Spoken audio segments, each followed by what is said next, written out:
What does it mean to live as a valiant man? Well, valiant men know that they will have to take action. So here's my question. This is what we're going to start off with today. What's the percentage?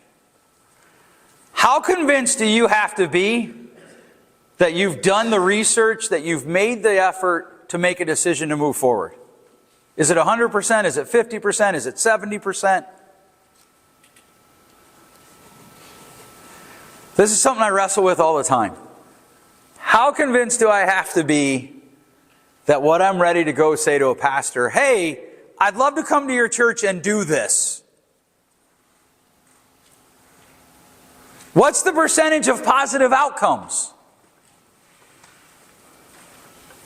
Let's just say hypothetically that one of your adult children put something up on Facebook. And you're like, ooh, I don't think that's good.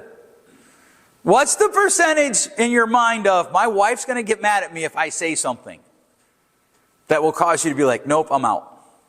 Let's take it a step further. What's the percentage of things that you and your friends have to agree on in order for you to be friends?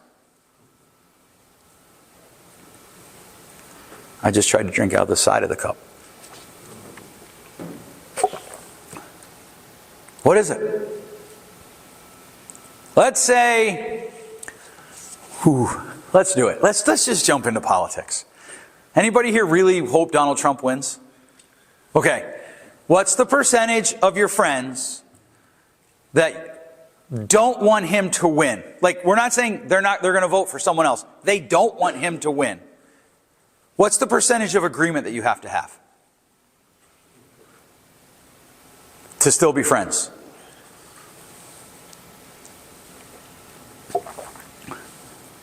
Zero? So you're good with just, you could be friends with somebody and agree on nothing with them. Is that correct? Okay. You certainly, I don't know that you're weird, but you would definitely be an exception, right? When we look at society, by and large, like, what's your name, dude? Isaac. Isaac and I can't be friends because he's a Broncos fan.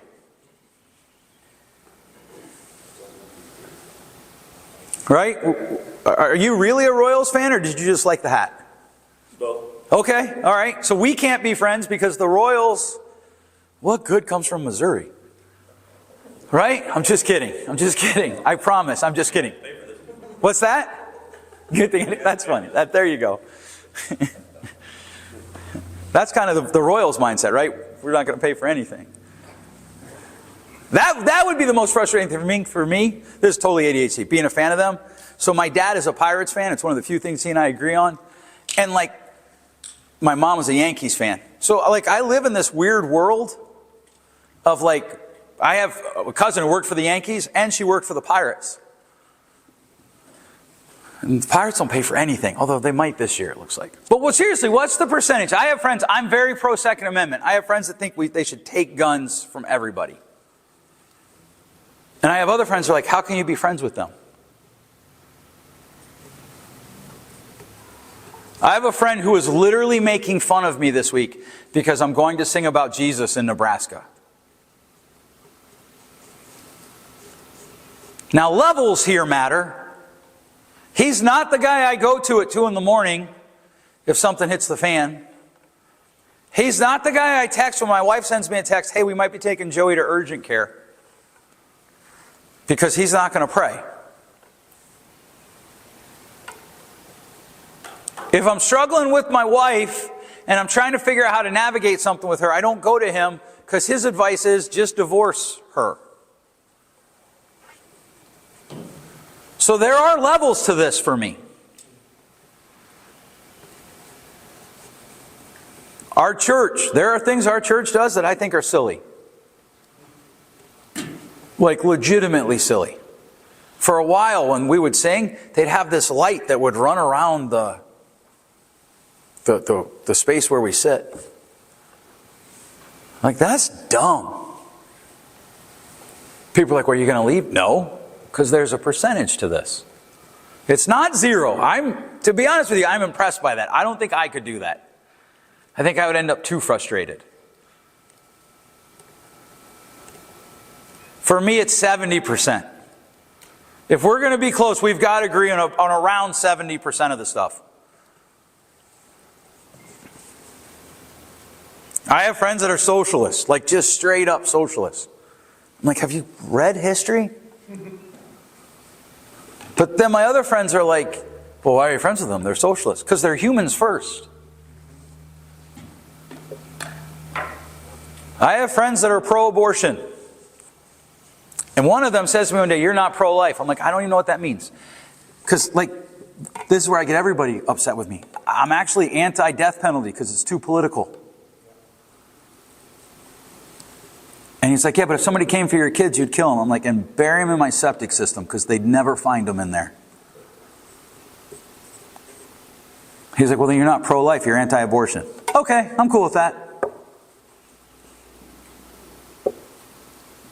Sends me an article yesterday. Having babies harms women more than abortions harms women, I think was the title.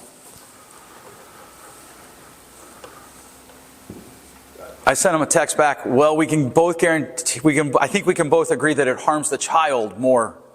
Abortion harms the child more than birth. And I'll be honest with you, I said to my wife, why am I even friends with this jerk? And she reminded me, 70%. Well, he and I are 50%. Okay. But here's one of the things. At some point, you have to move. And friendship is movement. I think one of the reasons we have a loneliness epidemic is because what we actually have, most of us, we have 100%. If I'm not in 100% agreement with you, I'll be your acquaintance. I won't actually be your friend. Because friends show up for each other. Friends carry each other's burdens. In fact, did you know that we're actually commanded in Scripture to carry each other's burdens? We're actually commanded in Scripture to show up for each other. That's one of the hardest parts about this. To just show up. We're not commanded in Scripture to have all the answers. We're not commanded in Scripture to have some cute argument that will make everything make sense. But we're actually commanded in Scripture to carry one another's burdens. If you don't believe me, write that phrase down and Google it. Or just Google it now while we talk.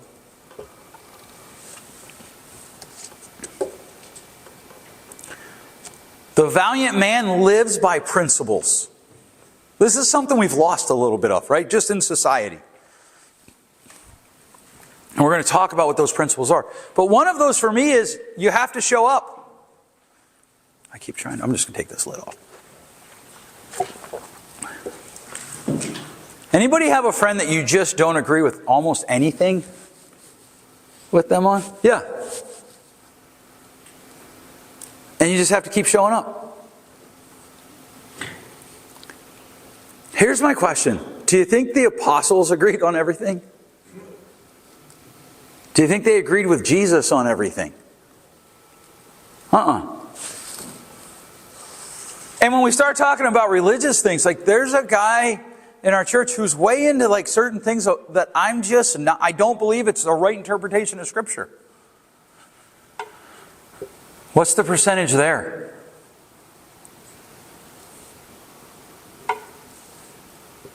You have to run this out.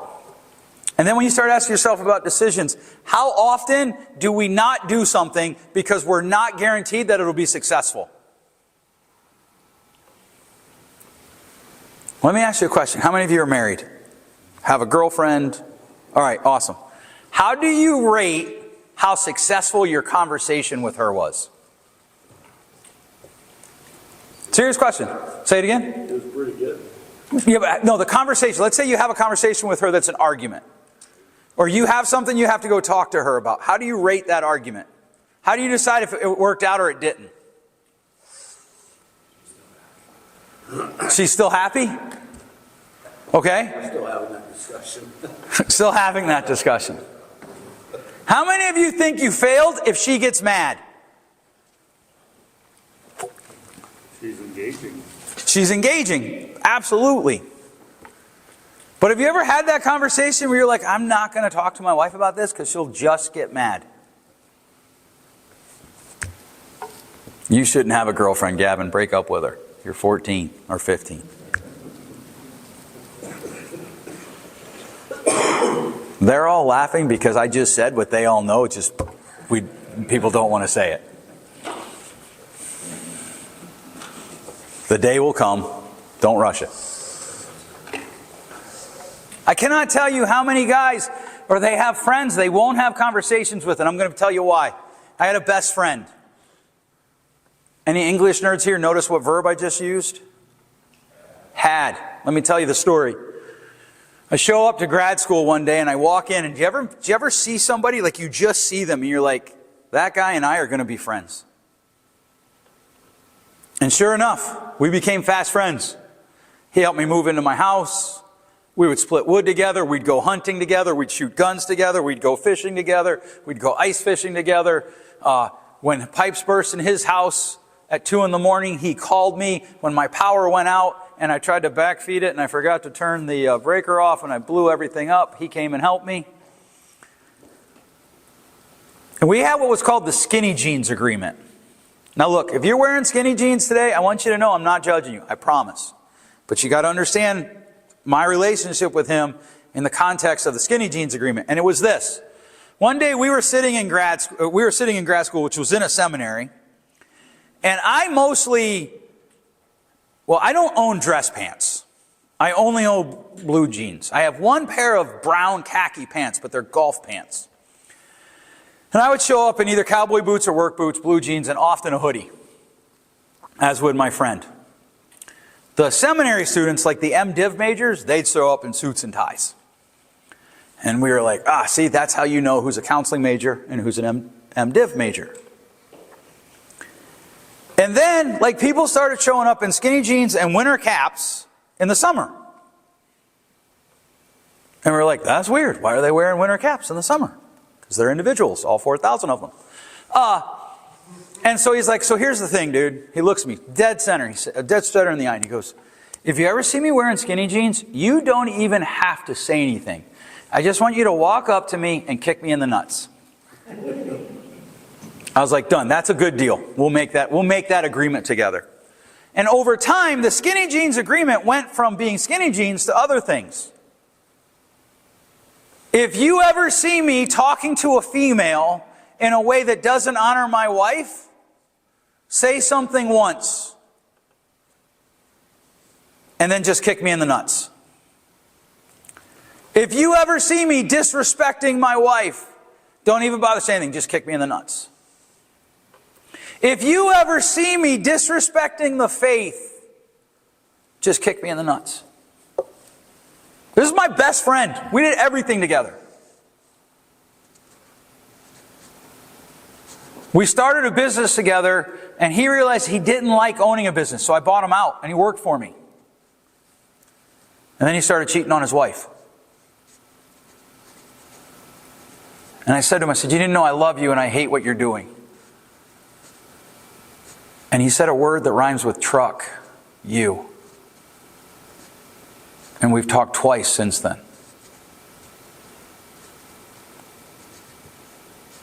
And I still have times where I feel that wound.